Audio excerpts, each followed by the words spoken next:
નેત્રંગ તાલુકામાં વિવિધ વિકાસના કાર્યોનું ધારાસભ્ય રીતેશ વસાવાના હસ્તે લોકાર્પણ કરવામાં આવ્યું હતું.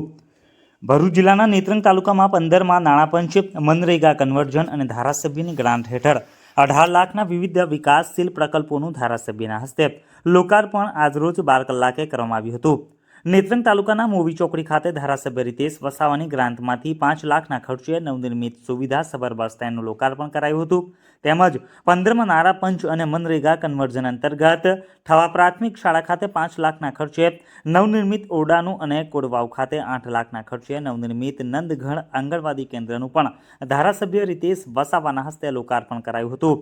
સમગ્ર લોકાર્પણ કાર્યક્રમમાં નેત્રંગ તાલુકા પંચાયતના પ્રમુખ વસુધાબેન વસાવા, ઉપપ્રમુખ નીતેશ પરમાર, તાલુકા વિકાસ અધિકારી સોહેલ પટેલ, નેત્રંગ તાલુકાના સરપંચો, નેત્રંગ તાલુકાના આગેવાનો અને તાલુકા પંચાયત કચેરી, બાંધકામ શાખા અને મનરેગા શાખાનો સ્ટાફ પણ ઉપસ્થિત રહ્યો હતો.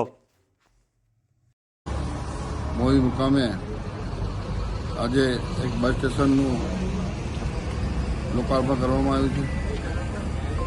એ લોકાર્પણની બસ સ્ટેશન અમે ની અંદર શૌચાલય પણ ઉપલબ્ધ છે અને પીવાના પાણીનો પણ સુવિધા કરવામાં આવી છે.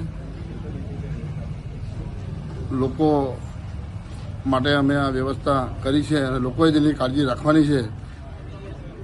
એટલા માટે અને આજે અમે એક થવા ગામે અમારા સ્કૂલના લોકાર્પણનું કાર્યક્રમ છે અને એ રીતે સાકવા ગામે પણ એક આંગણવાડીનું લોકાર્પણ છે.